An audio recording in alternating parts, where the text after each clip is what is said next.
वसुधा, आप सूर्य नमस्कार के बुक में से इम्पोर्टेंट क्या पढ़ना है वो बताओगे ना। अभी वो पूरा पढ़ने के लिए टाइम नहीं है, मतलब जो एग्जाम के पॉइंट ऑफ व्यू जो भी क्वेश्चंस आ सकते हैं इसे बताने के लिए, तो हम लोग का भी टाइम बचेगा जरा।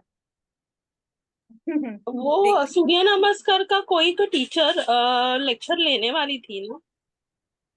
मीन्स प्रैक्टिकल भी रहने वाली थी ना। मीन्स वो मैंने पढ़ा था ग्रुप में, लेकिन ट्यूसडे को ही शायद, आज ही कोई तो लेने वाला था। 20th को ट्वेंटियथ को, ओके। हाँ, मीन्स 7 to 9 किसी ने डाला था, मनीष ने इवनिंग, डाला था। हाँ इवनिंग इवनिंग में क्या? हाँ हाँ, शायद इवनिंग में, मॉर्निंग में तो मॉर्निंग में ही करते हैं ना सूर्य नमस्कार।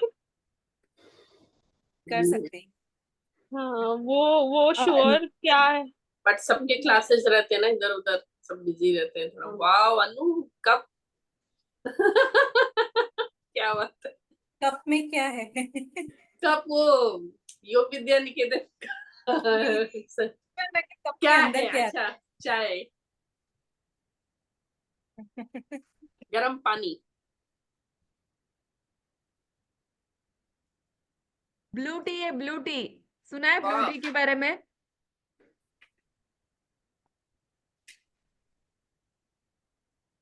चाय का रिप्लेसमेंट। अच्छा है, कुछ ना कुछ चाहिए।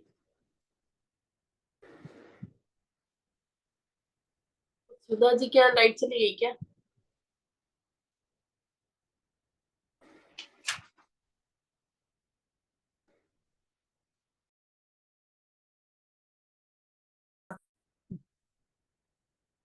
हॉटस्पॉट से लगा रही हूँ।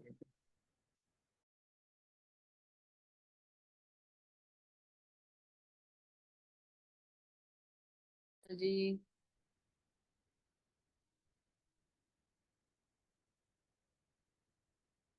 स्टार्ट नहीं हुआ अभी तो, ये हो गया। हेलो रंजीत जी। हेलो। हेलो। अभी टाइम है ना? नहीं, हाँ, टाइम नहीं है, टाइम हो कर रहे कर रहे इधर मैंने भी अभी ज्वाइन किया। मुझे लगा कि शायद मैं आज थोड़ा सा स्टार्ट जल्दी आई। गया। नहीं, आज हम वेट कर रहे थे आपका। अच्छा।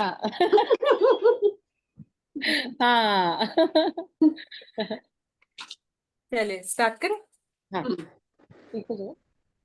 तो medical aspects of musculoskeletal system. तो इसमें पेज नंबर और मेरे book. Book number, musculoskeletal system की बुक का पहला ही पेज खोला हुआ है। जो मस्कुलोस्केलेटल सिस्टम है ना, वही बुक। तो ब्लू, ब्लू वाला। हाँ, ठीक है ना। तो इसमें से किसी ने क्वेश्चन पेपर देखे होंगे, तो कोई लॉन्ग क्वेश्चन आया है? मुझे नहीं लगता लॉन्ग क्वेश्चन इसमें से आएगा। एक ही देखा था आज, है ना। अच्छा, फाइनल डिसऑर्डर क्या थे उसके, ब्रीफली एक्सप्लेन करो। हाँ, ठीक है। चलिए, तो देखते हैं मस्कुलोस्केलेटल सिस्टम का जो नॉमिनल फिजियोलॉजी है, वो ऑलरेडी जो टीटीसी की बुक थी, उसमें उसमें से ही पढ़ना। वैसे तो उसमें बहुत अच्छे से लिखी हुई थी। टीटीसी की बुक में जो हमने सारे जॉइंट्स पढ़े थे, सारे बोन के टाइप्स पढ़े थे, तो हाँ। उसमें से पढ़ेंगे। तो क्या है कि वो पढ़ी हुई है ना ऑलरेडी, तो वहां से एकदम से दिमाग में आएगा। तो हम्म। वो उतना ही है, उससे ज्यादा नहीं है, फिर भी देख लेते हैं। तो यहाँ पे पहले पेज पे कुछ कुछ कुछ टर्म्स दी हुई हैं, तो उसमें आपको दो तीन देख लो। बोन की स्टडी को ऑस्टियोलॉजी कहते हैं। जहां भी बोन वर्ड आए, ऑस्टियो ऑस्टियो ऑस्टियो, है ना। देन जॉइंट्स की नॉलेज को बोलते हैं आर्थ्रोलॉजी। ठीक है। तो और मायो मतलब मसल। ठीक है। तो मायो वर्ड जहाँ पे भी आए मसल, आर्थ्रो मतलब जॉइंट, और ऑस्टियो मतलब बोन। ठीक है। ये स्प्लैंचनोलॉजी रहने दीजिए। और न्यूरोलॉजी तो पता है, नर्व्स की नॉलेज को। ठीक है। तो मस्कुलोस्केलेटल सिस्टम को लोकोमोटर सिस्टम भी कहते हैं। ठीक है। लोकोमोटर क्यों?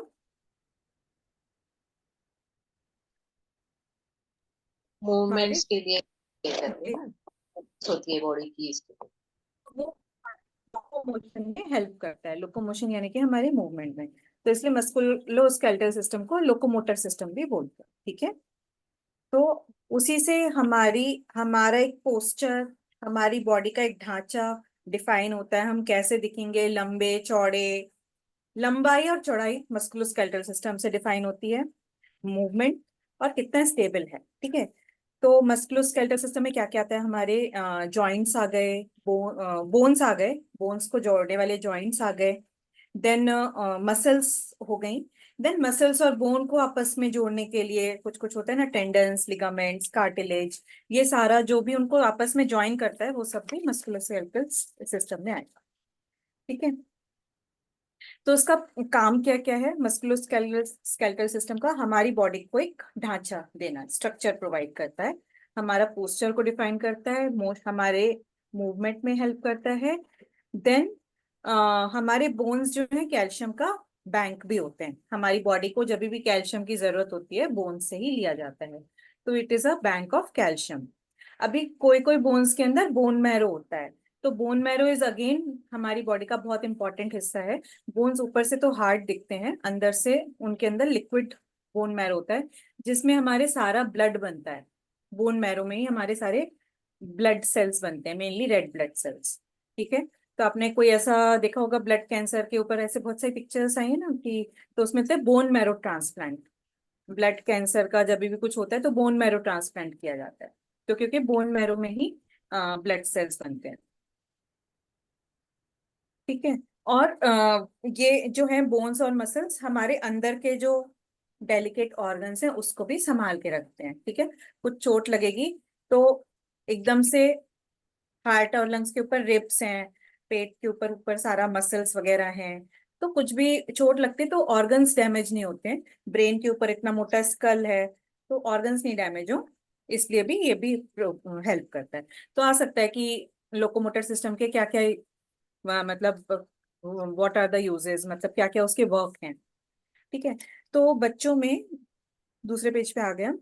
बच्चों में जो बोन्स होते हैं उसमें एंड्स पे बोन प्लेट्स होती हैं, तो बच्चों का बोन तो ग्रो होता रहता है, ठीक है। तो एक एज के बाद वो बोन के ऊपर ग्रोथ प्लेट जो होती है वो क्लोज हो जाती हैं, ठीक है।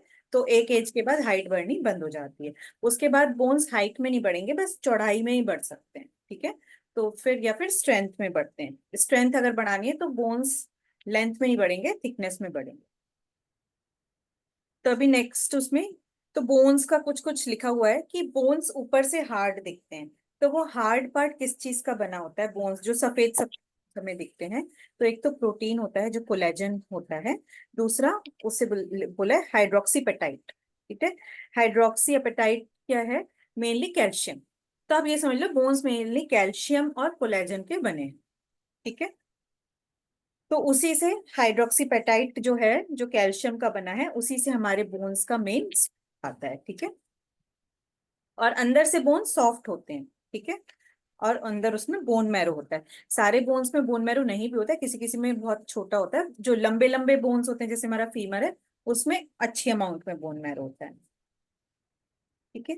तो बोन मैरो के अंदर स्टेम सेल्स होते हैं। स्टेम सेल्स यानी कि वो सेल्स जो बॉडी के किसी भी सेल में कोई भी सेल बनाने की क्षमता रखते हो, तो बोन मैरो के अंदर स्टेम सेल्स होते हैं। तो कुछ भी किसी को प्रॉब्लम होती है तो बोन मैरो को प्रिजर्व भी करके रखते हैं आजकल की ब्लड स्टेम सेल बैंक में, बोन मैरो प्रिजर्व करके रखते हैं कि कुछ भी बीमारी होगी तो उससे लेके कुछ भी सेल बना के उसको बीमारी से बचाया जा सकता है, ठीक है। तो then bones undergo continuous process known as remodelling. तो ये वाले पैराग्राफ में कुछ नहीं है, बोन्स जो है हमारे टूटते, मतलब ऐसे नहीं कि टूटते क्रश होते रहते हैं, मतलब रीमॉडलिंग होती रहती है अंदर ही अंदर, ठीक है। तो कैल्शियम, क्योंकि बोन्स हमें दिखते हैं कि ऐसा ये सॉलिड ढांचा है, पर हमने बोला ना कैल्शियम का ब्लड बैंक है बोन्स, तो कैल्शियम निकलता है, रिमॉडलिंग होती है, ठीक है। तो कुछ बताते हैं मॉडलिंग के बारे में। तो बोन्स का जो रिमॉडलिंग है, मतलब बोन्स में जो कैल्शियम का एब्जॉर्प्शन है, कैल्शियम का आना जाना, वो बहुत सारी चीजों पे निर्भर करता है कि हमारी डाइट में कैल्शियम कितना है, उसके हिसाब से बोन से कितना कैल्शियम ब्लड में जाएगा, बाकी मसल्स में जाएगा। और विटामिन डी रेगुलेट करता है कैल्शियम को। देन कुछ कुछ हार्मोन्स होते हैं जो कैल्शियम मेटाबॉलिज्म को रेगुलेट करते हैं, जैसे कि पैराथॉर्मोन जो हमने पैराथॉर्मोन, पैराथायराइड ग्लैंड का जो हार्मोन होता है, और कुछ कुछ कैल्सिटोनिन। तो ये दो तीन, पैराथॉर्मोन, कैल्सिटोनिन, कैल्शियम से कैल्सिटोनिन बना है, और कैल्शियम और विटामिन डी, ये बोन्स को डिफाइन करते हैं कि बोन्स कैसे रहेंगे, स्ट्रांग रहेंगे, वैसे होंगे, मतलब वीक हो जाएंगे। मतलब बोन्स का कंटिन्यूस रिमॉडलिंग चलता रहता है, ऐसा नहीं कि बस ये सॉलिड है ये ऐसे ही बन गए एक बार। पेज नंबर, ये मस्कुलोस्केलेटल सिस्टम का सेकंड पेज पे ही है अभी हम। ठीक है, अभी यहाँ बाद में थर्ड पेज पे कुछ कुछ लिखा है, ट्रेबिकुलर। थोड़ा चेंज लग रहा है मुझे। ओके। हमारे में थोड़ा फोन छोटा है। ओके, तो आपके बुक्स पर, अच्छा फर्स्ट ही पेज पे थे मेरी बुक में, वो सेकंड पेज पे था। हाँ, सेकंड पेज पे ही है। तो बोन्स का जो रिमॉडलिंग होता रहता है, तो बस इतना ध्यान रख लीजिए कि ऐसा नहीं कि हमेशा सेम रहता है। बोन्स के ऊपर एक कवरिंग होती है, तो जैसे हार्ट के ऊपर कवरिंग थी, उसको बोलते हैं, क्या बोलते थे, पेरिकार्डियम। ऐसी बोन्स की कवरिंग को क्या बोलते हैं, पेरिओस्टियम। ठीक है, वेरी तो बोन्स वाइट होते हैं, अंदर उसके बोन मैरो होता है, पर वो जो ऊपर की कवरिंग होती है, तो जो नर्व्स हैं और ब्लड वेसल्स हैं वो उस कवरिंग में आती हैं, जिससे कुछ भी चोट लगे तो दर्द होएगा, सेंसेशन होगा। ठीक है, फिर हम आते हैं स्केलेटल सिस्टम पे। तो स्केलेटल सिस्टम यानी कि हमारे बोन्स का जो फ्रेमवर्क, जो हमारा ढांचा है, ठीक है, तो वो बोन्स से बना है, बोन्स और जॉइंट्स से हमारा स्केलेटल सिस्टम बना है। तो बोन्स हमारी बॉडी का सबसे हार्डेस्ट पार्ट होते हैं, और पूरी बॉडी में 206 बोन्स होते हैं, तो ये पता होना चाहिए। अभी बोन्स के चार प्रकार, तो वो एनाटॉमी वाले टीटीसी की बुक में और भी अच्छे से एक्सप्लेन किया, यहाँ पे भी ठीक है। तो 4 टाइप्स ऑफ बोन्स होते हैं, मतलब 4 टाइप के फ्लैट बोन्स, जो फ्लैट होते हैं। तो यहाँ पे आपको बस एग्जाम्पल्स याद करने हैं। फ्लैट बोन्स जो फ्लैट दिखेंगे, पतले होंगे, तो जैसे एक एक एग्जांपल याद कर लेते हैं, स्कैपुला और रिब्स। तो स्कैपुला यानी कि शोल्डर ब्लेड। ठीक है, तो इसमें भी लॉन्ग क्वेश्चन आ सकता है, जैसे ख्याल से आना चाहिए, वाया क्योंकि ये वाया ऑलरेडी अब की आवाज ब्रेक हो रही है। फ्रीज हो गए, हाँ। जैसे वाया इसी में तो आया ही था ना, तो अभी इसमें भी आएगा क्या? वाया नहीं नहीं ठीक, में तो आया था ना बोन के ऊपर, तो इसमें भी इस आएगा? नहीं नहीं, बोन्स मोस्टली के नहीं। प्रकार लिखो, या बोन्स कितने टाइप के होते हैं, उनके फंक्शंस लिखो, ऐसा कुछ आने वाला है? मोस्टली वाईएनटीसी में नहीं आता, नहीं आता। क्योंकि वो ऑलरेडी टीटीसी में पूछ चुके हैं उसमें डिटेल में। शॉर्ट हाँ, क्वेश्चंस ऐसे जरूर आ सकते हैं, true false, match the following, वो सब आ सकता है। तो ठीक। फ्लैट बोन्स यानी कि जो फ्लैट होते हैं, स्टेपला और रिब्स। इरेगुलर मतलब जिनकी शेप अलग, मतलब थोड़ी सी इरेगुलर है, ठीक है, एक सार नहीं है, तो हमारे vertebrae. Then long bones, long और शॉर्ट तो समझ में आ रहा है, लॉन्ग मतलब लंबे, हमारे पैर का बोन, हमारे हाथ के बोन, ठीक है, ये हमारे आर्म्स के बोन। और शॉर्ट बोन्स हमारे यहाँ वाले बोन्स, रिस्ट और एंकल के बोन, और इनफैक्ट ये भी शॉर्ट बोन्स हैं जो यहाँ सब फिंगर्स में और टोज में है। ठीक है, तो लिखा है some bones have a soft core inside called bone marrow. तो सभी बोन्स में बोन मैरो नहीं होता है, इतने छोटे छोटे बोन्स में बोन मैरो कहाँ से होगा, लंबे बोन्स में मेनली बोन मैरो होता है। फिर कुछ कुछ चीजें, स्ट्रक्चर्स होते हैं हमारी बॉडी में जो बोन्स की तरह थोड़े से स्ट्रेंथ होती है पर सॉफ्टर होते हैं, उनको क्या बोलते हैं, कार्टिलेज। जैसे कि हमारा ये ईयर, ठीक है, कार्टिलेज है हमारी, नाक के बीच में ये कार्टिलेज है, ये बोन नहीं है, ठीक है, कार्टिलेज है।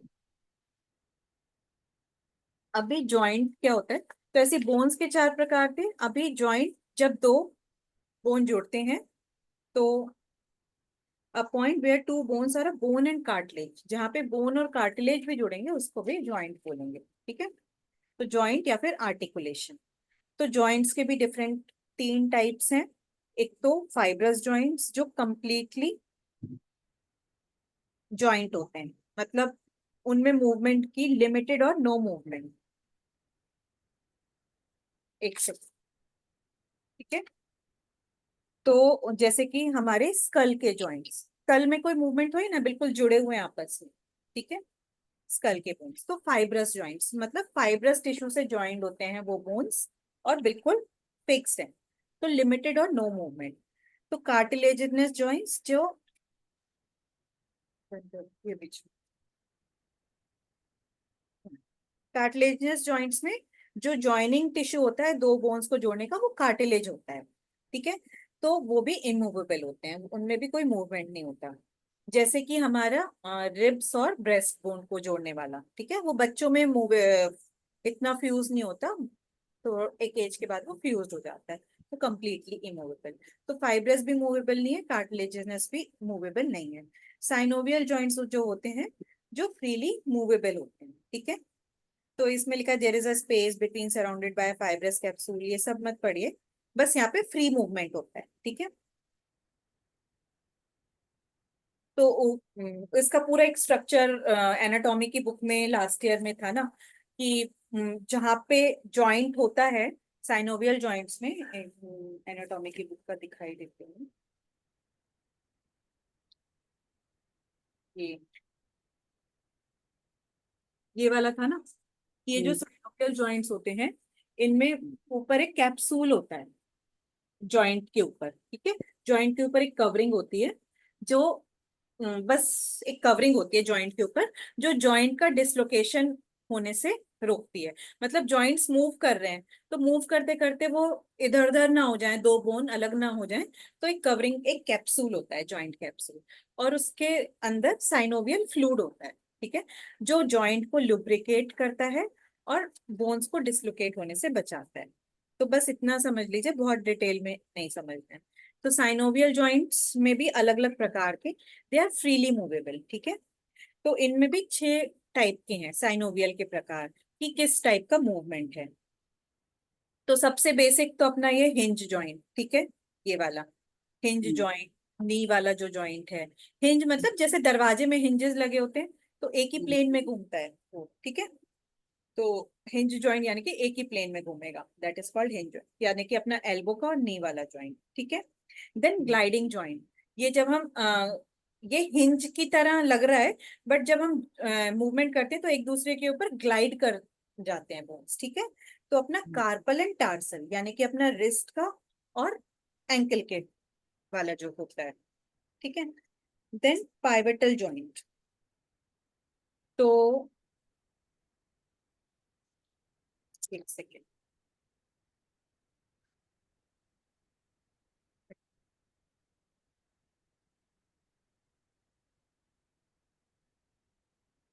तो पाइवेटल यानी कि जो एक रोटेशन हो। ठीक है, तो ये वाला, ठीक है, ये है पाइवेटल। वो वाला हिंज है अनु, जो अभी आपने पहले वाला मूवमेंट किया, दैट इज हिंज। ठीक है, एक सेकेंड, हाँ, यस यस और नो नो मूवमेंट दोनों आएगा कि सिर्फ नो नो मूवमेंट आएगा इसमें? एक सेकेंड मैं चेक कर लेती हूँ फिर से।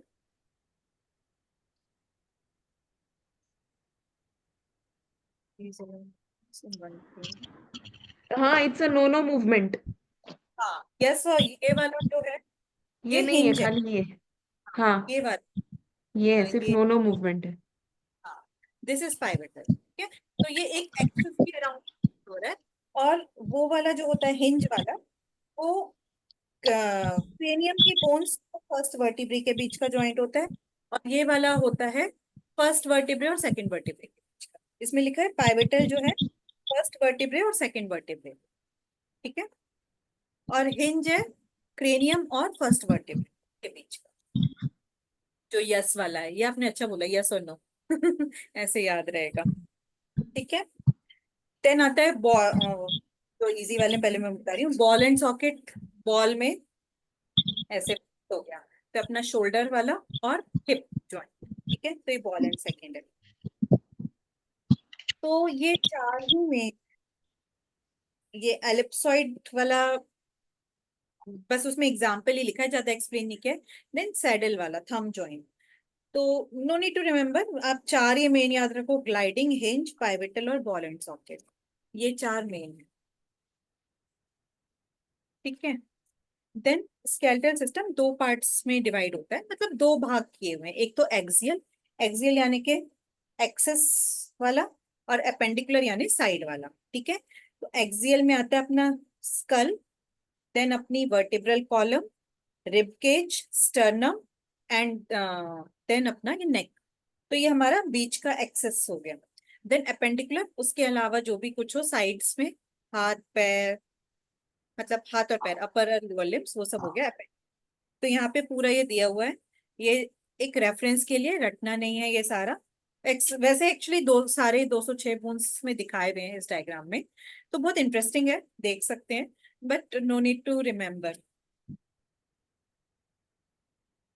रटने जैसा कुछ नहीं है। वो एक्चुअली इतना कुछ बताया, धीरे धीरे अपने आप ही बहुत सारे याद ही हो जाते हैं। कि अभी हमें स्कैल्पुला बताया, रिब्स बताई, स्टर्नम बताए, वर्टिब्रे बताई, तो ऑलरेडी इतने सारे याद हो ही जाते हैं। तो अभी हम एक्सियल स्केलेटन एक एक करके करेंगे। तो एक्सियल में हमारा क्रेनियम के बोन्स, 8 बोन्स क्रेनियम के। स्टर्नम क्या था, मैं भूल गया। अपना ब्रेस्ट बोन में, ये सामने वाला, रिब्स जहाँ पे ज्वाइन होती हैं, ठीक है। तो अपेंडिकुलर में, सॉरी एक्सियल में, एक तो अपने स्कल के हो गए 8 बोन्स, ठीक है। फेस में कुछ कुछ बोन्स होते हैं। देन मेन आया अपना वर्टिब्रल कॉलम। तो वर्टिब्रल कॉलम भी अगेन टीटीसी की बुक में बहुत अच्छे से एक्सप्लेन किया हुआ है कि 33 वर्टिब्रे होती हैं, मतलब 33 बोन्स होते हैं। तो जिसमें से नीचे की जो वो है, उसमें से 26 ही मूवेबल होती हैं, है ना। 26 होती है कि 24? हाँ, 24 मूवेबल होती है, ठीक है ना। तो सैक्रल और कॉकेटियल जो होती हैं, तो 5 और 4 9, वो फ्यूज्ड होती हैं आपस में। तो 24 जो होती हैं वो मूवेबल होती हैं, ठीक है। तो ये 5 भाग में डिवाइड होता है vertebral column. Cervical, 7 cervical vertebrae, 12 thoracic vertebrae, thoracic vertebrae, 5 lumbar, 5 sacral जो जुड़ के एक रहती हैं, और 4 कॉक्लिजियल यानी कि टेल बोन जो जुड़ के एक टेल बोन बन जाता है, ठीक है।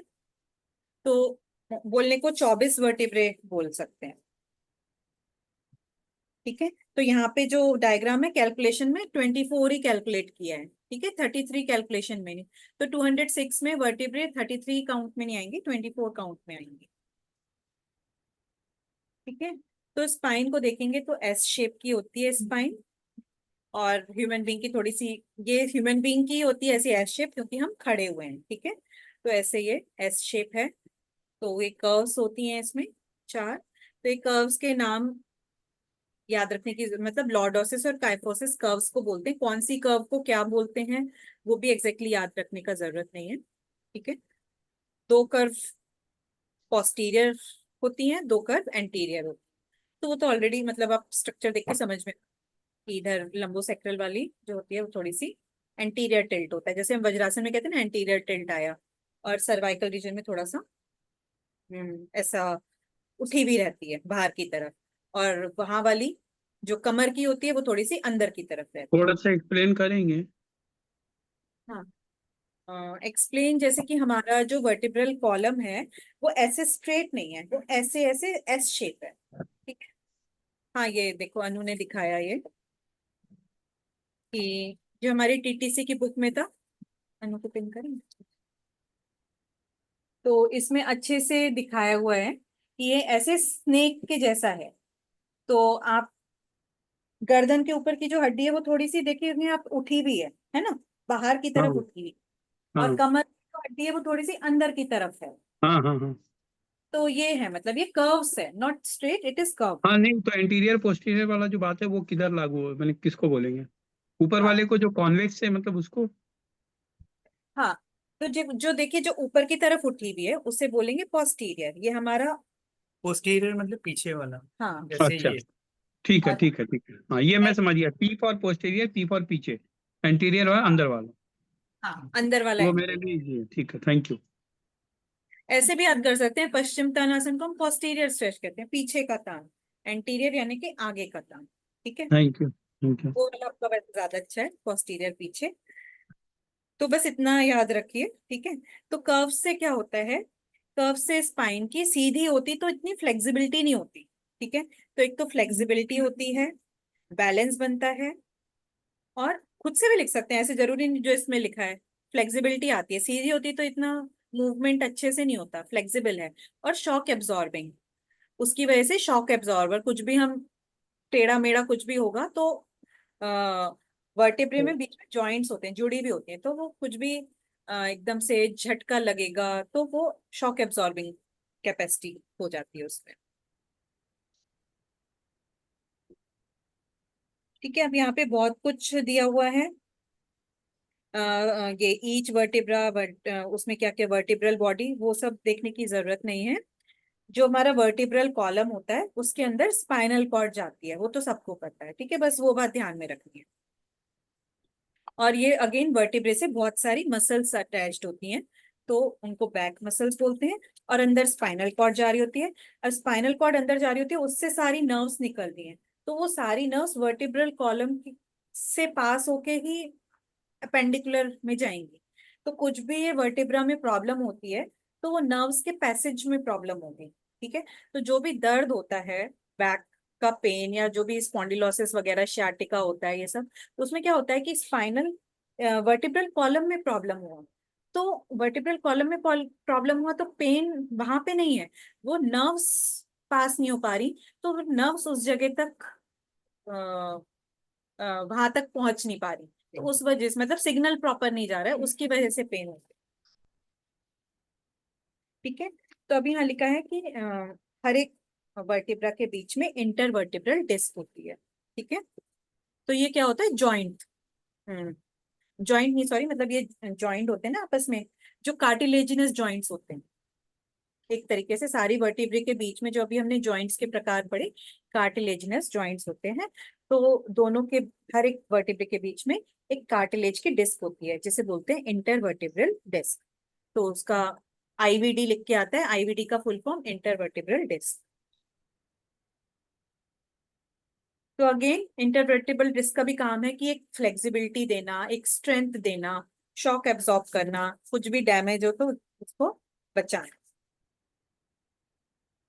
अभी बहुत सारे वो मसल्स, 8th पेज पे आ गए, बहुत सारे मसल्स कनेक्टेड होते हैं।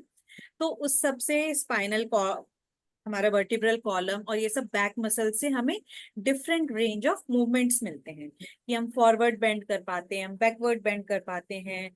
तो 5 तरीके की जो हमने बेंडिंग पढ़ी है ना, forward, backward, twisting, sideways, left side, right side, ठीक है ना, लेफ्ट ट्विस्ट, राइट ट्विस्ट, तो इसे 5 भी बोल सकते हैं जैसे भी। अच्छा, और स्ट्रेच तो हमने इसमें नहीं देखा ना, एक होता है स्ट्रेच। तो अभी आया रिब केज। ठीक है, तो अभी हम एक्सियल स्केलेटल पढ़ रहे हैं, तो एक्सियल में एक आया vertebral column, then rib cage.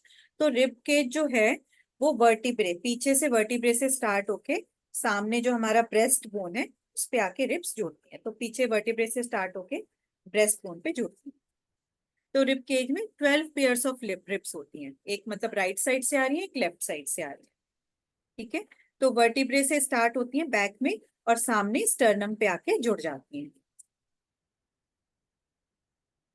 Ribs के बीच में भी मसल्स होती हैं जिन्हें बोलते हैं इंटरकोस्टल मसल्स, जो ब्रीदिंग में हेल्प करती हैं, जो हमने रेस्पिरेशन में पढ़ा था कि जब सांस भरता है तो इंटरकोस्टल मसल्स की वजह से वो रिब केज फूलता है और लंग्स फूलते हैं। ठीक है,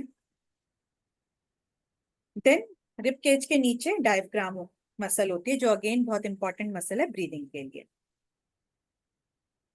अभी आते हैं हम तो एक्सियल स्केलेटन में और भी कुछ है, स्कल भी आता है, देन नेक का एक ये वाला हायोड नेक का बोन भी आता है। इसके बाद आता है अपेंडिकुलर स्केलेटन। अपेंडिकुलर यानी कि ये बीच के पार्ट को, ये बीच का पार्ट और ये साइड का पार्ट, तो अपेंडिकुलर यानी कि साइड का। तो साइड उसमें क्या आता है, अपने अपर और लोअर लिम्स। ठीक है, तो सबसे पहले तो आएगा शोल्डर गर्डल। एक हमें पेल्विक गर्डल होता है नीचे वाला, और शोल्डर गर्डल यानी कि ऊपर वाला। तो शोल्डर गर्डल यानी कि अपना कॉलर बोन, जिसे हम क्लेविकल बोलते हैं, और ये हमारे स्कैपुला, शोल्डर ब्लेड। ठीक है, एक तो ये शोल्डर गर्डल हो गया, देन पेल्विक गर्डल, नीचे हमारा हिप बोन। ठीक है, हिप बोन। ठीक है, अभी शोल्डर गर्डल से हमारे ये अपर लिम निकलते हैं, अपर लिम के बोन्स निकलते हैं, और पेल्विक गर्डल से हमारे लोअर लिम्स के बोन निकलते हैं। तो अपर लिम के बोन्स में सबसे क्या, ये ऊपर वाला ह्यूमरस होता है, और नीचे 2 होते हैं, रेडियस और अल्ना। ठीक है, ऐसे ही थाई में जो होता है फेमर होता है। ठीक है, और नीचे काफ वाला जो एरिया होता है उसमें टीबिया और फिस्टुला। ठीक है। देन अगेन हाँ, मतलब अपर आर्म में एक होता है और लोअर आर्म में दो होते हैं। ऐसे ही थाई में एक होता है फीमर, और लोअर जो पार्ट होता है लेग का, जो काफ वाला पार्ट होता है, उसमें दो होते हैं। बिल्कुल सेम होता है स्ट्रक्चर, क्योंकि हम इंसान है, हम खड़े हो गए, जानवर के तो वो चारों लिम्स बराबर ही हैं। ठीक है, तो स्ट्रक्चर पूरा सेम ही है ऑलमोस्ट, मतलब सारे लिम्स का, ऊपर के लिम्स और नीचे के लिम्स का स्ट्रक्चर ऑल ओवर सेम है। यहाँ पे भी ये बॉल एंड सॉकेट जॉइंट है, और वहां पे भी बॉल एंड सॉकेट जॉइंट है। यहाँ पे भी एक बोन है, वहां पे एक बोन, यहाँ पे दो बोन, और वहां पे दो बोन। फिर यहाँ पे ये वाले आ गए, रिस्ट आ गई, और वहां पे रिस्ट यानी कि कार्पल आ गई, और लेग में एंकल आ गई जिसे हम टार्सल बोलते हैं। फिर यहाँ पे ये पाम आ गई, जिसे लेग में हमारी सोल आ गई। तो पाम में हमारे वो सारे बोन्स होते हैं मेटाकार्पल, तो ऐसे ही लेग में होते हैं मेटाटार्सल। ठीक है। और ये फिर जो ये वाले बोन्स होते हैं बीच में, ये उंगलियों के, इन्हें बोलते हैं फैलेंजेस। ठीक है। तो क्या हुआ? मुझे लग रहा है पूरा YTT से निकाल दिया और ये आज समझ में आ रहा है कि ऐसे भी तो याद कर सकते थे TTC में। तो मतलब एटलीस्ट मैं अपनी बात कर रहा हूँ। तो ये फैलेंजेस, ऐसे ही नीचे वाले टोज में भी फैलेंजेस। ठीक है। तो हाथ और पैर का स्ट्रक्चर पूरा सेम ही होता है अगर बोन्स के हिसाब से देखें। जॉइंट्स भी हाँ, जॉइंट्स भी सेम है। Bone- यहाँ पे भी कोनी वाला हिंज जॉइंट, नी वाला हिंज जॉइंट, हिप वाला बॉल एंड सॉकेट, शोल्डर वाला बॉल एंड सॉकेट, तो सारा सेम है ऑलमोस्ट। ठीक है। तो अभी इफेक्ट ऑफ, अच्छा ये आपको थोड़ा सा डिफरेंट आ गया।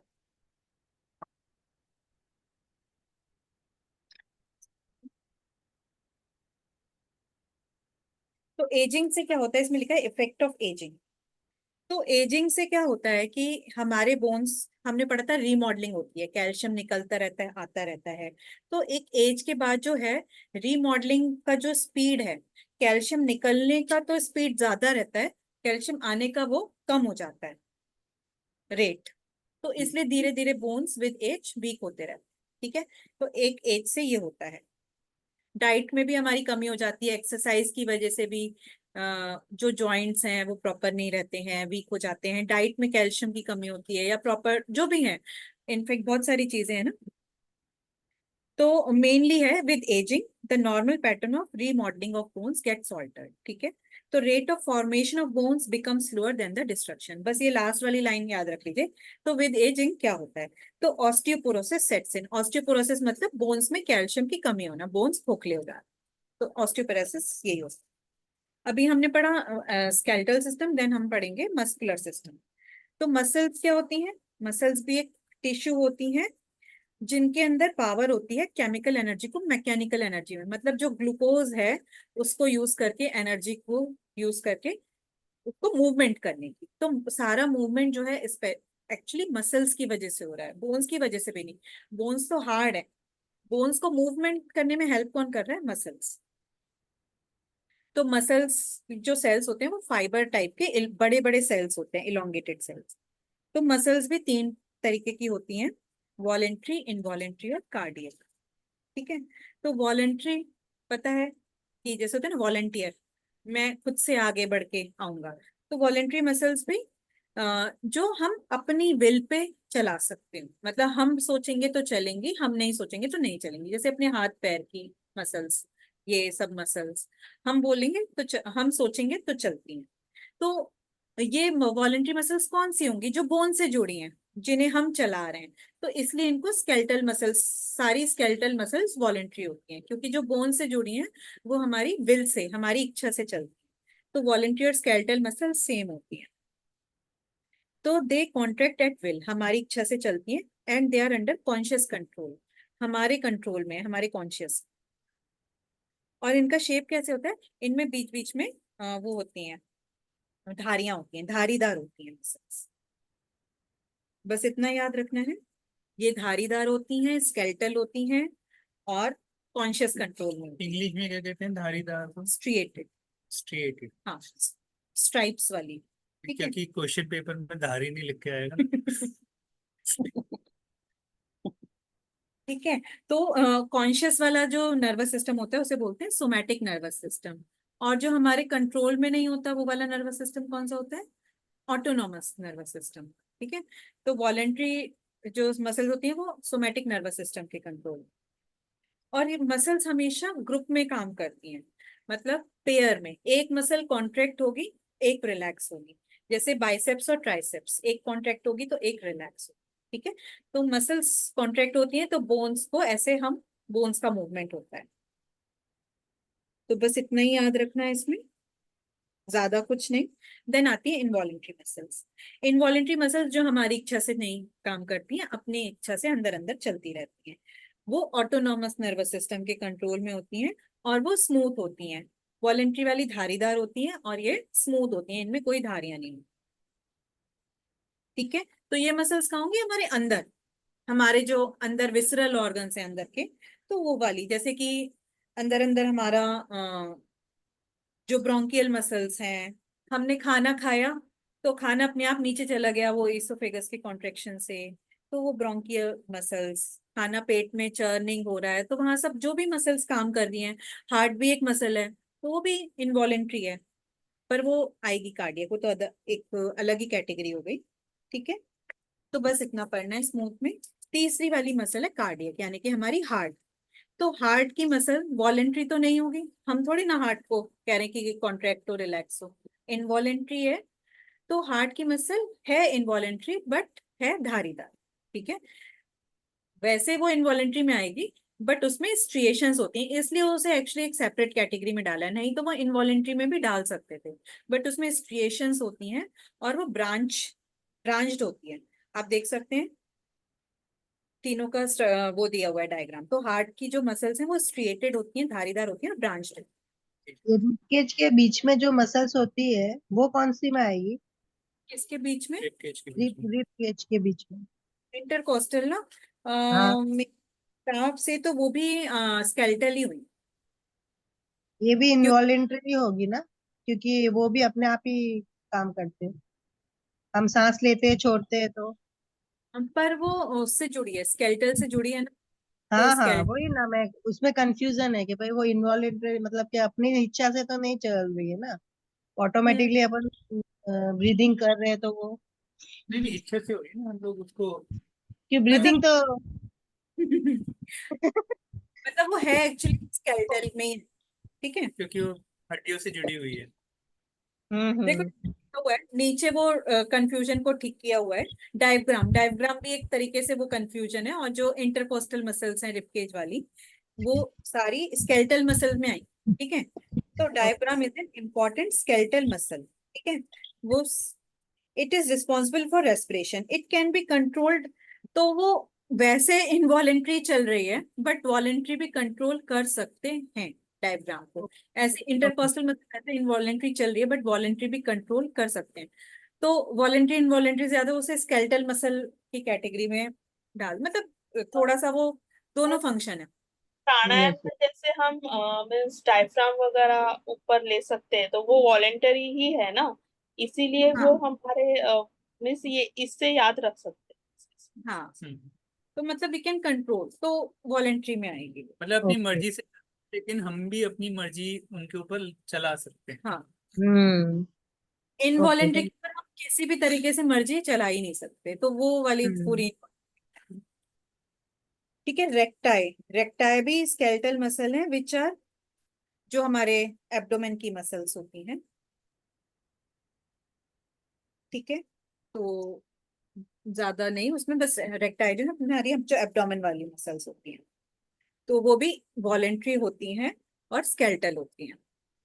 अब वो कैसे स्केलेटल से जुड़ी हैं वो एग्जैक्टली मुझे नहीं पता, क्योंकि वसुधा, पीछे। हाँ जी पूछे। हाँ अच्छा। इनवॉलेंट्री का कौन सा एग्जाम्पल बताया आपने?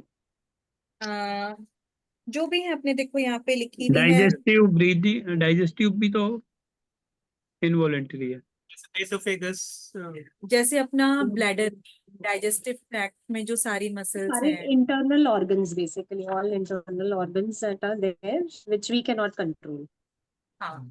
जैसे हमने खाना खाया तो अंदर ईसोफेगस से अपने आप नीचे चला गया, स्टमक में अपने आप पच रहा है, तो अंदर अंदर बहुत सारी मसल्स काम कर रही हैं।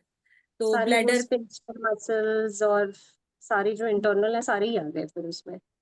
हाँ सारे ओके आ जाए, ओके। ठीक है। एक्सेप्ट तो हार्ट, हार्ट हार्ट कार्डियक, अलग से। वैसे उसको भी इन्वॉलेंट्री में डाल सकते हैं, बट वो शेप उसका थोड़ा सा डिफरेंट है, इसलिए उसे अलग कैटेगरी बना दिया है, बट के है ऊपर वो भी। स्ट्रिप्स रहती है हार्ट के उसके ऊपर, इसके लिए नहीं है।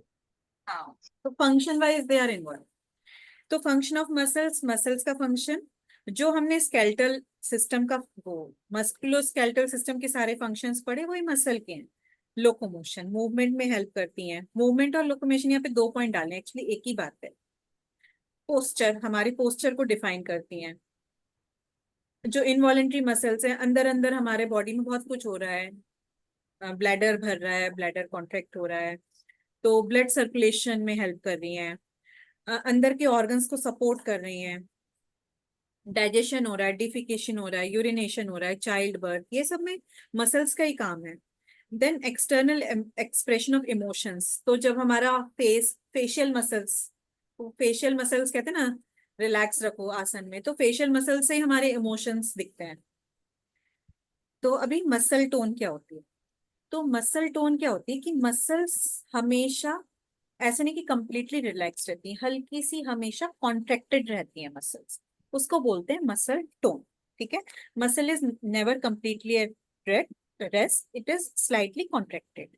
तो जो मोस्टली कहते हैं ना कि मसल टोन चली गई है, तो जैसे कोई होता है ना कि किसका पेट बिल्कुल ही फैल गया, मतलब तो उसकी रेक्टाइल मसल्स की टोन चली गई है, कि मतलब वो जो स्लाइटली कॉन्ट्रैक्टेड वाली थी वो धीरे धीरे धीरे धीरे वो ढीली हो रही है, मतलब एक स्प्रिंग है, वो धीरे धीरे धीरे उसका जो स्प्रिंग की जो वापस कॉन्ट्रैक्ट होने की वो थी वो ढीली होती जा रही है।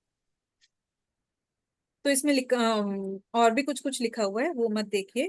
Posture is determined by degree of muscle tone, कि हमारा पोस्चर कैसा होगा वो एक हद तक हमारी मसल टोन पे डिपेंड करता है। देन यहाँ पे मस्कुलर कॉन्ट्रैक्शन कैसे होता है, इस पे भी ये ज्यादा ध्यान मत दीजिए। 2 पैराग्राफ, वो ये बने हुए 2 ग्राफ में कुछ भी स्टिमुलस आता है, स्टिमुलस मतलब कुछ भी सेंस, तो मसल्स कॉन्ट्रैक्ट होते हैं। ठीक है, बस इतना ध्यान रखें। तो कुछ मतलब कॉन्ट्रैक्ट करने के लिए कुछ तो होना चाहिए ना, कुछ तो सेंस होगा। तो और इनवॉलेंट्री मसल्स पे भी खाना आएगा अंदर, तो वो इसोफेगस की मसल्स कॉन्ट्रैक्ट होंगी। तो मसल मतलब मसल्स कॉन्ट्रैक्ट होके काम करती हैं, बस इतना ध्यान दीजिए, ज्यादा उसमें डिटेल में नहीं जाना है। Then energy for muscles contraction, तो मसल्स को कॉन्ट्रैक्ट होने के लिए एनर्जी कहाँ से मिलती है? तो पूरी बॉडी को एनर्जी कहाँ से मिलती है? ग्लूकोज से। ठीक है, तो ग्लूकोज जो है, यहाँ पे एक फॉर्मूला दिया हुआ है, अगेन उसको याद करने की जरूरत नहीं है। ये जो C6H12O6 है, ये ग्लूकोज है। ठीक है, ग्लूकोज का फॉर्मूला है। ग्लूकोज ऑक्सीजन से कंबाइन होता है और निकलती है carbon, while inhaling diaphragm contracts और रिलैक्स। इनहेल करते हुए डायफ्राम जो है कॉन्ट्रैक्ट करता है। थैंक यू, वो एक क्वेश्चन पेपर में आया था। ठीक है, तो C6H12O6 ग्लूकोज है, ग्लूकोज को ऑक्सीजन से कंबाइन करता है, तो कार्बन डाइऑक्साइड निकलती है, पानी निकलता है और एनर्जी निकलती है। तो एनर्जी क्या होती है? वो एटीपी, मतलब एनर्जी सच नहीं, एक एटीपी करके एक केमिकल होता है जिससे एनर्जी बनती है। ठीक है, एटीपी का फुल फॉर्म वो भी याद रखने की जरूरत नहीं है, एडिनोसिन ट्राइफॉस्फेट। ठीक है, तो वो एडीपी में कन्वर्ट होता है, तो एटीपी ट्राइफॉस्फेट, एडीपी ट्राइफॉस्फेट। तो वो सब याद रखने की जरूरत नहीं है, अल्टीमेटली ग्लूकोज से एनर्जी मिलती है। ठीक है, तो ग्लूकोज ऑक्सीजन से कंबाइन होता है। अच्छा, जब ग्लूकोज ऑक्सीजन से कम, यहाँ पे एक कॉन्सेप्ट दिया हुआ है, एरोबिक रेस्पिरेशन और एनारोबिक रेस्पिरेशन। एरोबिक मतलब जहाँ पे ऑक्सीजन यूज होगी, और एनारोबिक मतलब जहाँ पे ऑक्सीजन यूज नहीं हो, ऑक्सीजन की कमी है। तो ग्लूकोज जब ऑक्सीजन से कंबाइन हो रहा है तो एनर्जी निकल रही है। ठीक है, बस इतना पढ़ लेते हैं। तो जो एरोबिक एक्सरसाइज है उसका मतलब ऑक्सीजन कंटेंट उसमें बढ़ता है। हाँ, ऑक्सीजन यूज हो रहा है। ठीक है, तो मसल्स के अंदर ग्लूकोज कहाँ से आता है? तो मसल्स के पास जो है, जैसे लिवर में ग्लाइकोजन स्टोर्ड होता है, ऐसे मसल्स में भी ग्लाइकोजन स्टोर्ड होता है। ग्लाइकोजन क्या है? ग्लूकोज की स्टोर्ड फॉर्म। ठीक है, तो ग्लाइकोजन जो है तुरंत से ग्लूकोज में कन्वर्ट हो जाता है, और ग्लूकोज ऑक्सीजन से कंबाइन करके तुरंत तुरंत एनर्जी देता है। ठीक है, कई बार क्या होता है कि कई बार आपने देखा होगा बहुत दिन बाद जो लोग डेली एक्सरसाइज करते हैं उनको पेन नहीं होता। बहुत दिन बाद कोई एक्सरसाइज या कोई मसल बहुत दिन बाद यूज करते हैं तो एक दो दिन दर्द रहता है। ठीक है, वो दर्द क्यों रहता है? वो इसलिए रहता है कि वो हमारी बॉडी को वो वाली एक्सरसाइज करने की आदत नहीं है, वो वाली मसल को, तो उसको तुरंत तुरंत ऑक्सीजन यूज करने का आदत नहीं है, तो वो एनारोबिक उसमें चली जाती है। वो मतलब बिना ऑक्सीजन के ग्लूकोज को एनर्जी में कन्वर्ट करती है। तो बिना ऑक्सीजन के जब ग्लूकोज एनर्जी में कन्वर्ट होता है तो ये ध्यान रख लीजिए, लैक्टिक एसिड बनता है। वो लैक्टिक एसिड जब जमा होता है तो पेन होता है, तो धीरे धीरे वो लैक्टिक एसिड वापस से कार्बन डाइऑक्साइड वाटर में कन्वर्ट हो जाता है, तो वो पेन चला जाता है। तो यहाँ पे हमें बस इतना याद रखना है कि मसल को कॉन्ट्रेक्शन के लिए एनर्जी कहाँ से आती है? मसल में ग्लाइकोजन होता है, ग्लाइकोजन तुरंत तुरंत ग्लूकोज में कन्वर्ट होके ऑक्सीजन से कंबाइन होके एनर्जी देता है। और पेन कब होता है? जब एनारोबिक रेस्पिरेशन होता है, जब ऑक्सीजन नहीं होती तो लैक्टिक एसिड बनता है। बस इतना ध्यान रखना है। तो जिसको एक्टिविटी की आदत रहती है उसको कोई दिक्कत नहीं है, तुरंत तुरंत कुछ एक्सरसाइज करते हैं तो बहुत दिन बाद कर रहे हैं तो लैक्टिक एसिड बनता है। तो हमारे जो योगिक मूवमेंट्स एंड पोस्चर्स हैं they always keep the aerobic level. ठीक है, वो एरोबिक है, मतलब ऑक्सीजन का यूज करते हैं उसमें। योग, आप कोई योगिक चीज बहुत दिनों बाद करेंगे योगासन, तो मोस्टली योगासन करने में दर्द नहीं होता है। कुछ और एक्टिविटी करेंगे तो वो लैक्टिक एसिड वाला फंडा आता है। योगासन बहुत दिन बाद करते हैं तो वो जनरली नहीं होता है वो लैक्टिक एसिड वाला जो पेन होता है। तो अगेन इसमें से सारे फॉर्मूले बहुत ज्यादा घुसने का जरूरत नहीं है। अभी ये नेक्स्ट वाला पॉइंट इंपॉर्टेंट है, आइसोटोनिक और आइसोमेट्रिक कॉन्ट्रेक्शन। ठीक है, तो आइसोटोनिक, आइसो मतलब सेम, टोन सेम टोन, तो जहां पे सेम टोन रहेगी वहां पे लेंथ चेंज होगी। ठीक है, और आइसोमेट्रिक यानी कि सेम, मेट्रिक यानी कि लेंथ, तो सेम लेंथ। तो आइसोटोनिक कॉन्ट्रैक्शंस क्या है? हियर द लेंथ चेंजेस, ठीक है, but tones remains the same. Tone यानी कि उसकी कॉन्ट्रैक्शन उतना ही कॉन्ट्रैक्ट रहेगा, लेंथ बढ़ेगी। तो हम कोई चीज उठाते हैं, हम चल रहे हैं तो या फिर स्टेप्स चढ़ रहे हैं, या फिर हमने ऐसे उठाया, ठीक है, ऐसे ऐसे कर रहे हैं, तो यहाँ पे लेंथ चेंज हो रही है। ठीक है, और कोई चीज हम उठा के ऐसे होल्ड करके पकड़े हुए हैं तो यहाँ पे लेंथ तो सेम है, मैं कोई वेट पकड़ी हुई हूँ, और जब पकड़ने में थी, जब पकड़ने गई तभी वो लेंथ चेंज हुई, बट एक बार पकड़ के मैं अब होल्ड किया हुआ है तो अब यहाँ पे लेंथ चेंज नहीं हो रही है, मुझे बहुत देर तक होल्ड करना है। तो यहाँ पे मसल को अपनी टोन बढ़ानी पड़ेगी। ठीक है, टोन मतलब टोन को उसको चेंज करना पड़ेगा, कॉन्ट्रेक्शन और स्ट्रेंथ से पकड़ना पड़ेगा। तो जहाँ पे हम जैसे holding weight in hand, lifting bucket filled with water, मतलब उठाते टाइम तो आइसोटोनिक होगा, बट उठा के रखे हुए हैं देन इट इज आइसोमेट्रिक। ठीक है, टोन को ऐसे बोल सकते हैं आपकी स्ट्रेंथ, ऐसे बोल सकते हैं टोन को स्ट्रेंथ, या कितना कॉन्ट्रैक्टेड है। ये कहते हैं कि योगाभ्यास करने से मसल्स की टोन अच्छी होती है, मतलब अब तो वॉल्यूम नहीं बढ़ती केवल स्ट्रेंथ बढ़ती है, ऐसा कुछ होता है नहीं? वॉल्यूम तो कुछ होता ही। देन एंटागोनिस्टिक मसल्स, तो हमने बात की मसल्स हमेशा पेयर में काम करती हैं, एक कॉन्ट्रैक्ट होगी तो एक रिलैक्स होगी। तो जैसे बाइसेप कॉन्ट्रैक्ट हुई तो ट्राइसेप रिलैक्स, दैट्स इट, इतना ही याद रखना है। तो अभी आए मस्कुलोस्केलेटल सिस्टम के डिसऑर्डर्स। तो क्रैम्प क्या होता है? Involuntary painful localised contraction. तो वॉलेंट्री मसल में भी इनवॉलेंट्री कॉन्ट्रैक्शन हो गया, मतलब अचानक से कुछ हमने नहीं चाहा, अचानक से कुछ कॉन्ट्रैक्शन हो गया इनवॉलेंट्री। तो और लोकलाइज किसी एक खास जगह पे, तो एक अचानक से मसल कॉन्ट्रैक्ट हो गई तो उसको बोलते हैं मसल में क्रैम्प आ गया। ठीक है, तो नॉर्मली फिर उसे स्ट्रेच करते हैं, मतलब कॉन्ट्रैक्ट हुआ है ना तो उस एरिया को स्ट्रेचिंग करेंगे तो रिलैक्स हो जाएगा। तो क्रैम्प यानी कि कॉन्ट्रैक्ट लोकलाइज्ड होता है। ठीक है, लोकलाइज्ड होता है, कॉन्ट्रैक्शन होता है और इनवॉलेंट्री होता है। ठीक है, तो ये दो वर्ड्स याद रखिए, इनवॉलेंट्री एंड लोकलाइज्ड। पूरी बॉडी की मसल्स में क्रैम्प नहीं आता है, किसी एक मसल में क्रैम्प आ गया, अचानक से वो कॉन्ट्रैक्ट हो गई, तो दैट इज कॉल्ड। तो यहाँ पे डिसऑर्डर्स को वो किया हुआ है इन्होंने क्लासिफिकेशन। तो ऐसे आ सकता है कि right a short note on, तो क्लासिफिकेशन के एक तो ट्रॉमा, भाई कुछ नहीं, कुछ एक्सीडेंट हो गया, कुछ ट्रॉमा हो गया, ठीक है, तो वो तो हमारे हाथ में नहीं है, किसी के भी हाथ में नहीं है, किसको भी हो सकता है कभी भी, तो एक्सीडेंटल कुछ हुआ, ठीक है। देन डीजेनरेटिव, डीजेनरेटिव यानी कि एक एज के साथ धीरे धीरे बॉडी का वेयर एंड टियर हो रहा है, जैसे कि बोन्स की जो रिमॉडलिंग है, एक एज के साथ उसका जो स्पीड है धीरे धीरे स्लो हो जाता है, तो इसलिए बोन्स विद एज वीक होते रहते हैं।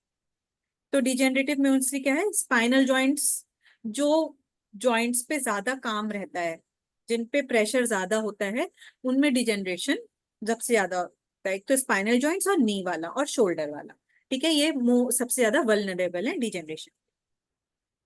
Then auto immune, auto immune क्या होता है, डिजेनरेशन तो होता है एज के साथ, विथ एज धीरे धीरे बोन्स वीक होने लगे। ऑटो इम्यून क्या होता है, ऑटो इम्यून कोई भी डिसीज, बहुत सारी डिसीजेज ऑटो इम्यूनिटी होती हैं, कहीं पे भी ऑटो इम्यून मतलब हमारी इम्यूनिटी, हमारा रक्षा तंत्र, हमारे सोल्जर्स अपने ही बॉडी के अगेंस्ट लड़ाई करने लगे, उसको बोलते हैं ऑटो इम्यूनिटी। तो बोन्स धीरे धीरे विद एज वीक हो रहे हैं, वो एक अलग बात है। दूसरा हो रहा है कि हमारी बॉडी के अंदर, हमारे जो बॉडी के कुछ सेल्स हैं, वो हमारे बोन्स को कुछ वो समझ के, दुश्मन समझ के हमारे बोन्स को ही वीक करने लगे, खाने लगे, उनके अगेंस्ट लड़ाई लगने लगे, तो बोन्स यंग एज में भी वो हो जाएंगे, वीक हो जाएंगे, तो वो होता है ऑटोइम्यून। मतलब डिजेनरेटिव डिसीज एक एज के बाद होती है, और ऑटोइम्यून किसी भी एज। इसका एक सबसे क्लासिक एग्जांपल है ऑस्टियो आर्थराइटिस और रूमेटॉइड आर्थराइटिस। तो दोनों में नीज पे फर्क आता है, ठीक है, बट ऑस्टियो में धीरे धीरे with age knees wear and tear हो रहे हैं। रूमेटॉइड ऑटोइम्यून है कि हमारी बॉडी के जो रक्षा तंत्र है वो हमारे जॉइंट को खाने लग गया, तो वो किसी भी एज में हो सकता है, लिखा भी है इसमें र्यूमेटॉइड, ठीक है। तो र्यूमेटॉइड जो है वो मोस्टली स्मॉलर जॉइंट्स में ज्यादा होती है, जैसे ये हाथ वाले जो फेलेंजेस होते हैं ना, ये ज्यादा, किसी को भी र्यूमेटॉइड आर्थराइटिस आपने सुनी होगी तो ये वाले जॉइंट्स से स्टार्टिंग होती है, पर बड़े जॉइंट्स में भी हो सकते हैं, नी वगैरह में भी हो सकती है। देन गाउटी, तो गाउटी में क्या होता है कि मोस्टली गाउट में क्या होता है, यूरिक एसिड जमा होने लगता है जॉइंट्स में। तो तीनों ही केसेस में ऑस्टियोआर्थराइटिस में भी जॉइंट खराब होता है, रूमेटॉइड आर्थराइटिस में भी जॉइंट खराब होता है, गाउटी में भी जॉइंट खराब होता है, पर रीजन तीनों में अलग अलग है। तो गाउटी में इन्होंने लिखा है hip big toe joint are more vulnerable, तो ये ऐसे याद रखने का जरूरत नहीं है। गाउट मतलब यूरिक एसिड लिख लो, यूरिक एसिड के डिपोजिशन से बोन्स वीक होने लगते हैं, ठीक है। तो इसके अभी कंटिन्यू करेंगे। तो यहाँ पे क्लासिफिकेशन ऑफ स्पाइनल डिसऑर्डर्स किया हुआ है, ये क्लासिफिकेशन में फर्दर नहीं जाने का, आपको ये जो मेन ऊपर 4 क्लासिफिकेशन बताए थे ना, यही याद रखो, ठीक है। अब इन्होंने और स्पाइनल, वो ऊपर वाला जो था overall muscular system, musculoskeletal system के थे, इन्होंने स्पाइनल डिसऑर्डर्स को फर्दर क्लासिफिकेशन किया है। नो नीड टू इसमें ज्यादा डिटेल में जाने को। ऑर्गेनिक और नॉन ऑर्गेनिक और पोस्चरल, एक जस्ट ये मोटा वाला डिवीजन देख लेते हैं। तो ऑर्गेनिक यानी कि हमें कुछ कॉज पता है, ठीक है, और नॉन ऑर्गेनिक या फिर मतलब विदाउट एनी नोन कॉज, तो ये पोस्चरल भी हो सकते हैं, या नॉन ऑर्गेनिक के आगे लिख लीजिए विदाउट एनी नोन कॉज, ऐसा लिख लीजिए। तो ऑर्गेनिक में आ गया ट्रॉमा, मतलब उसमें हमारी कोई गलती नहीं थी, ऑर्गेनिक में ट्रॉमा हुआ, ट्यूमर हो गया, कुछ कुछ इन्फेक्शन हो गया, ऑटो इम्यून हो गया, कंजेनाइटल यानी कि जेनेटिक हो गया, इसमें हमारी कोई गलती नहीं है, कुछ हो गया है, तो कॉज पता है, कुछ कॉज हुआ है। नॉन ऑर्गेनिक मतलब विद एज या फिर कैसे तो हो रहा है, मतलब विदाउट एनी नोन कॉज, मतलब स्ट्रेस की वजह से, साइकोसोमेटिक यानी कि स्ट्रेस की वजह से। तो बस, और वो सोमेटोसाइकिक और हिस्टेरिकल वो मत देखिए, बस ऑर्गेनिक और नॉन ऑर्गेनिक का अंतर समझिए। अब एक एक करके यहाँ पे इन्होंने बहुत सारे स्पाइनल मतलब डिसऑर्डर्स लिए हैं, तो अरे मेनली मेरे आप बुक में तो ऑर्गेनिक नॉन ऑर्गेनिक का है ही नहीं, वो क्लासिफिकेशन के बाद सीधा स्लिप और हेरिडिटीज क्या है? क्या नहीं है बुक में, आपने बोला था ऑर्गेनिक इनऑर्गेनिक का, वो है ही नहीं। है ना पेज नंबर 13 पे, ये फोटो में ऑर्गेनिक और नॉन ऑर्गेनिक।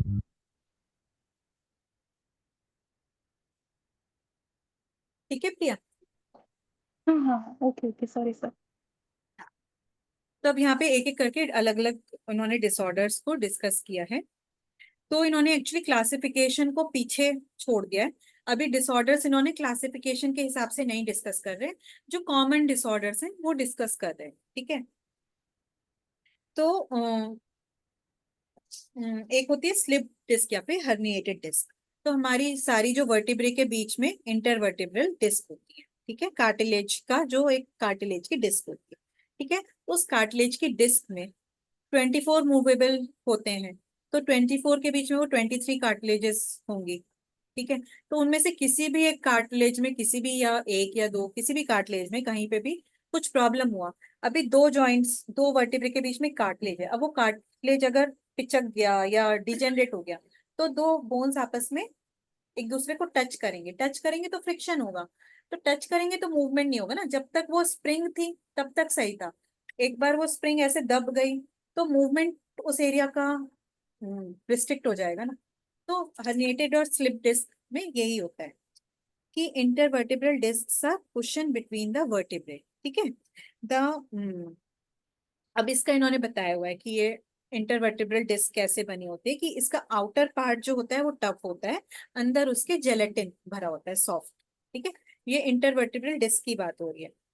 तो जब डिस्क पे कुछ एक्स्ट्रा प्रेशर पड़ता है तो डिस्क का जो कुशन होता है वो डिग्रेड हो जाता है और जो अंदर का जेलेटिन है वो बाहर निकल के आ जाता है। ठीक है, या डिस्क धीरे धीरे कंप्रेस हो जाती है, तो उससे वो जेलेटिन बाहर निकल के आ जाता है। तो अभी वहां से अंदर स्पाइनल कॉर्ड की नर्व्स भी पास हो रही हैं, तो वो नर्व्स पिंच हो जाती है, मतलब नर्व्स को पास होने में जगह नहीं मिलती है, तो उसकी वजह से बहुत पेनफुल होता है वो। तो स्लिप्ड और हर्निएटेड डिस्क, तो स्लिप डिस्क और हर्निएटेड डिस्क एक ही बात है।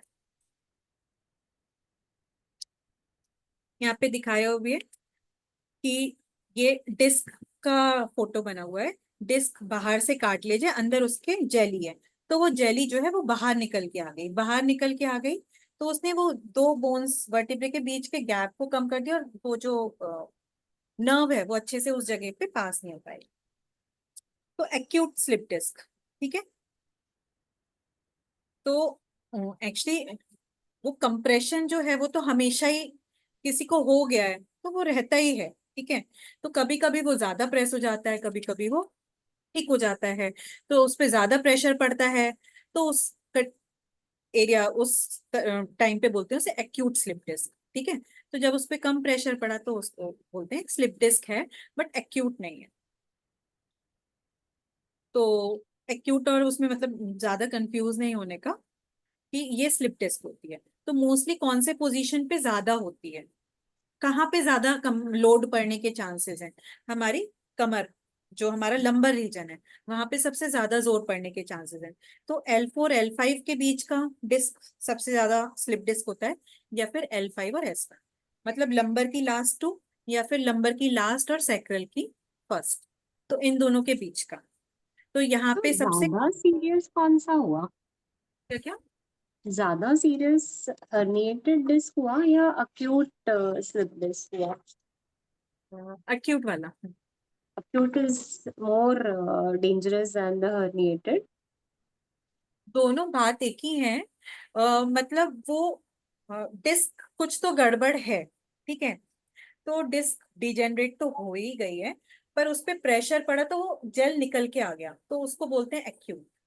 तो उस जेल को निकलने के चांसेस हैं हर्निएटेड में, तो कभी निकलता है कभी नहीं निकलता, तो जब भी वो उस पे प्रेशर पड़ा वो निकला, तो उसको बोलते हैं, उस टाइम पे बोलते हैं एक्यूट। Herniated. तो दोनों एक्चुअली एक ही बात है, पर जिस टाइम पे वो जेली निकल के आई उस टाइम पे बोलेंगे उसे acute. when it is started. मतलब वो हमेशा नहीं निकली रहती है, वो ठीक भी हो जाती है, उसका जो कंप्रेशन है वो रिलीज होगा तो वो अंदर भी चली जाती है जेली, ऐसा नहीं है। फिर से उस पे प्रेशर पड़ेगा तो फिर से निकल के आ जाएगी। तो जब जब वो निकल के आएगी तब उसे एक्यूट बोलेंगे, और जब जब वो अंदर चली जाएगी तो उसको बोलेंगे कि हाँ है, खराब टेंडेंसी है बट ठीक है अभी कंट्रोल में। तो एक्यूट स्लिप डिस्क बहुत ही पेनफुल होती है और नर्व इरिटेशन होता है। ठीक है? तो इसमें लिखा है sudden onset acute and painful. Then sciatica. तो sciatica, अभी यहाँ पे ना बहुत सारी चीजें एक जैसी सी हैं, मुझे भी थोड़ा सा कंफ्यूजन रहता है कि एक है slip disc, then sciatica, then lumbar spondylosis and then lumbago. 4 इन्होंने बताए हुए हैं। अच्छा, लंबैगो नहीं बताया हुआ। तो ऑलमोस्ट रीजन जो है वो यही वाला है, लंबर और सैक्रल रीजन, क्योंकि ये सबसे ज्यादा प्रोन होता है। सबसे ज्यादा जो हमारा वजन पड़ता है वो लंबर और सैक्रल रीजन पे ही पड़ता है। और दूसरा हमारा, जब हम आजकल जो हम ये झुकने की वजह से काम करते हैं, तो हमारा सर्वाइकल रीजन पे। तो एक रीजन तो एक तरीके से स्टेबल है, 12 है और वो स्टेबल है। ज्यादा प्रेशर लंबर सैक्रल और ये सर्वाइकल पे पड़ता है। तो ये अलग अलग हैं कंडीशंस, एक्चुअली डॉक्टर ही डायग्नोज कर पाएंगे कि sciatica है कि लंबर स्पॉन्डिलोसिस है कि लंबैगो है कि स्लिप डिस्क है। एग्जैक्टली क्या है पेन, चारों कंडीशन में पेन लोअर बैक में होगा, ठीक है। और सिम्टम्स अलग अलग हो सकते हैं। तो अभी योग में उन्होंने आगे एक बताया हुआ है, यहाँ पे 15 पेज पे एक टेस्ट बताया हुआ है कि आप टेस्ट करके पता लगा सकते हो कि ये नॉर्मल बैक पेन है कि ये sciatica या फिर स्लिप डिस्क वाला बैक पेन है। तो अभी हम देखते हैं। तो sciatica क्या होता है? refers to sharp lightning like pain which starts in the lower back and shoots down to the back of the leg, ठीक है। तो नॉर्मली L5 और S1, ठीक है। स्लिप डिस्क L4 L5 या फिर L5 S1 के बीच में हो सकती है। sciatica पेन नॉर्मली जो होता है लोअर बैक और भी नीचे होता है, पेन होता है किस भी करंट से। वो sciatica का पेन स्लिप डिस्क की वजह से भी हो सकता है, ठीक है। तो पेन होता है लोअर बैक में, और पेन होता है अगेन, नर्व्स प्रॉपर पास नहीं होती, क्योंकि नीचे का जो वर्टिब्रे हैं वहीं से नर्व्स निकल के लेग में जा रही है ना। सर्वाइकल से नर्व्स निकल के हमारी यहाँ हाथ में जा रही हैं, अपर लिम्स में सर्वाइकल रीजन से। और लंबर रीजन से जो नर्व्स हैं वो निकल के पैरों में जा रही हैं। तो लंबर रीजन के वर्टिब्रे में कहीं भी प्रॉब्लम होगा तो पैरों में पेन होगा। sciatica का पेन तो बहुत बार सुना होगा ना कि पैर में पेन है, पैर में पेन है। फिर बाद में डायग्नोसिस किया तो पता चला कि वो लोअर बैक का प्रॉब्लम था। कुछ लोगों को लोअर बैक का पेन होता ही नहीं है, पैर का पेन होता है sciatica में। फिर वो डॉक्टर के पास जाता है, डॉक्टर कहता है sciatica है। हर्ष, आप कुछ कह रहे थे, ऐसा लगा मुझे। ठीक है। तो हर्निएटेड डिस्क में लेग में पेन नहीं होगा, स्लिप डिस्क में सिर्फ उस रीजन में पेन होगा। पर वही अगर नर्व्स की पिंचिंग हो गई तो हर्निएटेड डिस्क की वजह से भी sciatica का पेन हो सकता है। और मतलब बहुत सारे रीजंस हो सकते हैं sciatica का पेन के। बोन डिस्क में कुछ प्रॉब्लम नहीं हुई, बोन ही डिजेनरेट हो गया उस एरिया का, जो L5 S1 वाला बोन है वो डिजेनरेट हो गया, तो भी पेन हो सकता है। ठीक है। तो sciatica के क्या सिम्टम्स हैं? पेन लेग में, और बहुत सारे सिम्टम्स, ये सब याद रखने की जरूरत नहीं है। लोअर रीजन में जो भी प्रॉब्लम होगी कि पैरों में पेन है, नमनेस है, टिंगलिंग है, या फिर ब्लैडर कंट्रोल चला गया, ठीक है, यूरिन होल्ड नहीं कर पा रहे हैं, बार बार यूरिन निकल जा रहा है, ठीक है, और बैक पेन हो, देन लंबर स्पॉन्डिलोसिस, ठीक है। तो स्लिप डिस्क था इंटरवर्टिब्रल डिस्क का प्रॉब्लम, और स्पॉन्डिलोसिस में क्या होता है? अच्छा, इन्होंने दिया हुआ ही नहीं कि स्पॉन्डिलोसिस एक्चुअली होता क्या है, बट अगेन लंबर रीजन पे कुछ प्रॉब्लम है, ठीक है, लंबर रीजन में पेन है। तो इसमें कॉजेज लिखे हैं, no need to remember the causes कि स्पॉन्डिलोसिस क्यों होता है, ठीक है। डाइट और कुछ भी चीज का cause, faulty diet, faulty lifestyle, ठीक है, ऐसा। तो डायग्नोसिस ये सब का कैसे होगा? स्लिप डिस्क का, sciatica का, लंबर स्पॉन्डिलोसिस का, एक्सरे या MRI से, ठीक है। अगर वैसे अगर जाएंगे प्रॉपर डायग्नोसिस के लिए।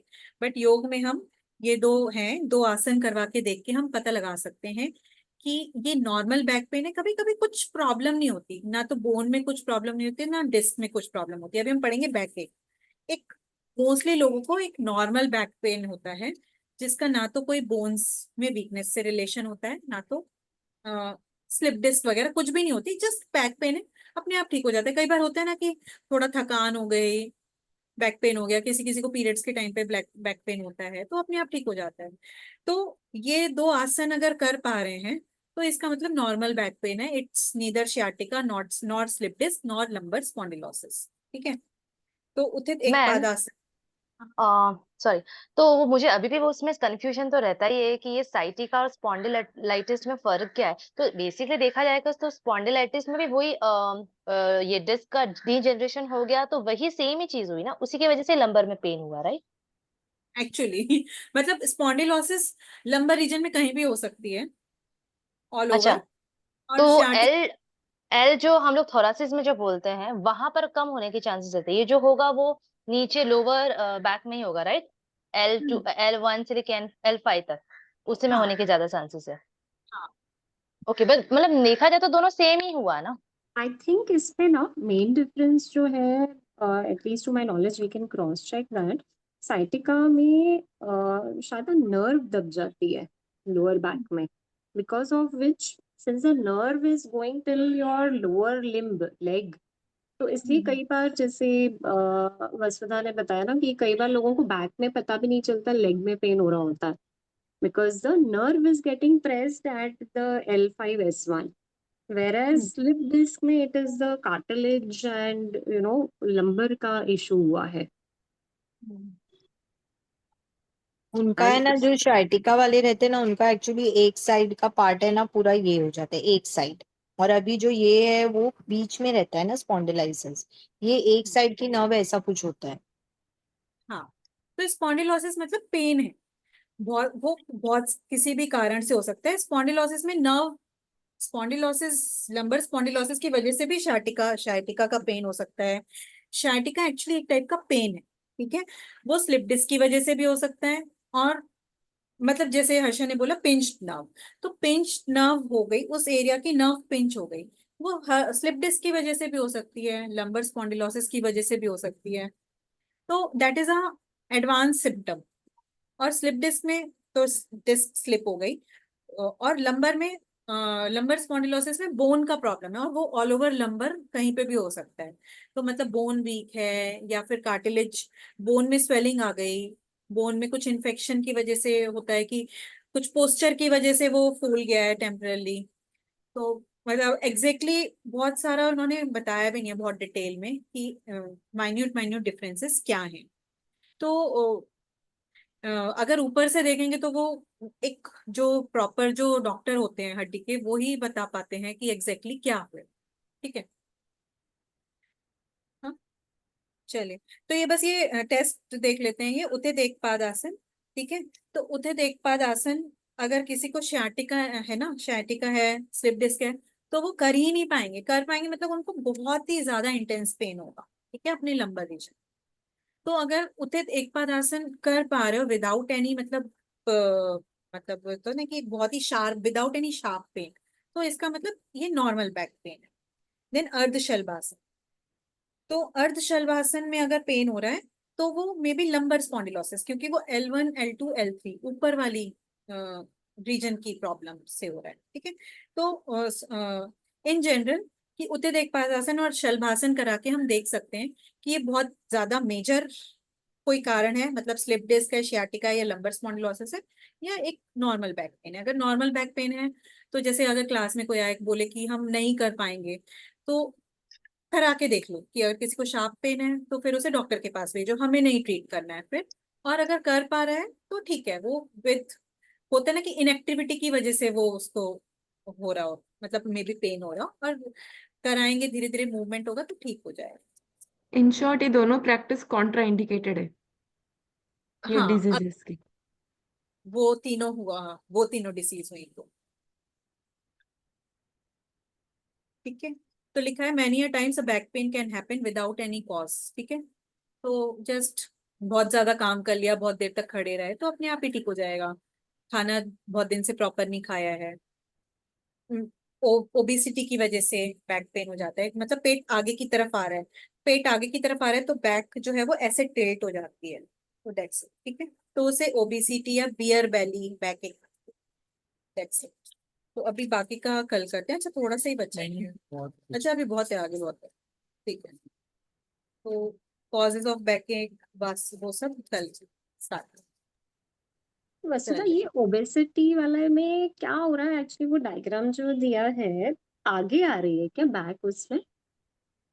हाँ बैक पे मतलब सेंटर ऑफ ग्रेविटी जो है वो डिस्टर्ब हो रहा है बॉडी का, तो बैक थोड़ी सी ऐसे हो जाती है, बैक पे जोर पड़ता है, तो बैक थोड़ी सी मतलब उसमें दिखाया हुआ ना कि प्रेगनेंसी है ना, बेस्ट एग्जाम्पल है उसका। हाँ मतलब वो आगे की तरफ आ रही है ना, पेट हम्म, की तरफ आगे आ जा रही है बैक। मतलब पेट भी आगे जा रहा है और बैक, वो सेंटर ऑफ ग्रेविटी आगे की तरफ शिफ्ट हो रहा है इधर की तरफ, तो बैक भी, वो जो कर्व है एंटीरियर पोस्टीरियर कर्व जो है लंबर रीजन का, ज्यादा वो डीप हो जाता है। तो ओके। करेक्ट हो सकता है, वो ऐसा नहीं है, मतलब वो पोस्चर करेक्ट करने से वो ठीक कर सकते हैं। तो उसको ये बोलते हैं ना कि कोर एक्सरसाइजेस करो, अपने कोर को स्ट्रॉन्ग करेंगे, रेक्टाइल मसल्स को स्ट्रॉन्ग करेंगे तो ये प्रॉब्लम नहीं होगी। चलो ओके। वसुधा, एक बहुत ही रैंडम क्वेश्चन है, ये एग्जाम्स कब है फाइनल्स वाले? अप्रैल में कोर्स खत्म होता है तो? अप्रैल में ही होते हैं, अप्रैल फर्स्ट वीक से स्टार्ट हो जाते हैं एग्जाम्स। ठीक है, ओके, थैंक यू। अप्रैल जाते हैं, कभी कभी मई के फर्स्ट वीक तक में भी एक्सटेंड हो सकते हैं। प्रीति अभी से कहीं घूमने का प्लान कर रही है लगता है। नहीं, उसके फाइनल्स है, बेटे के फाइनल्स है, तो मैं उसके साथ अच्छा, देख रही हूँ। ठीक है, थैंक यू। ठीक है, okay, bye bye. Bye bye. Thank you Vasudha and Abhishek. Thank you Vasudha and Abhishek, bye bye. Thank you Vasudha. Thank you.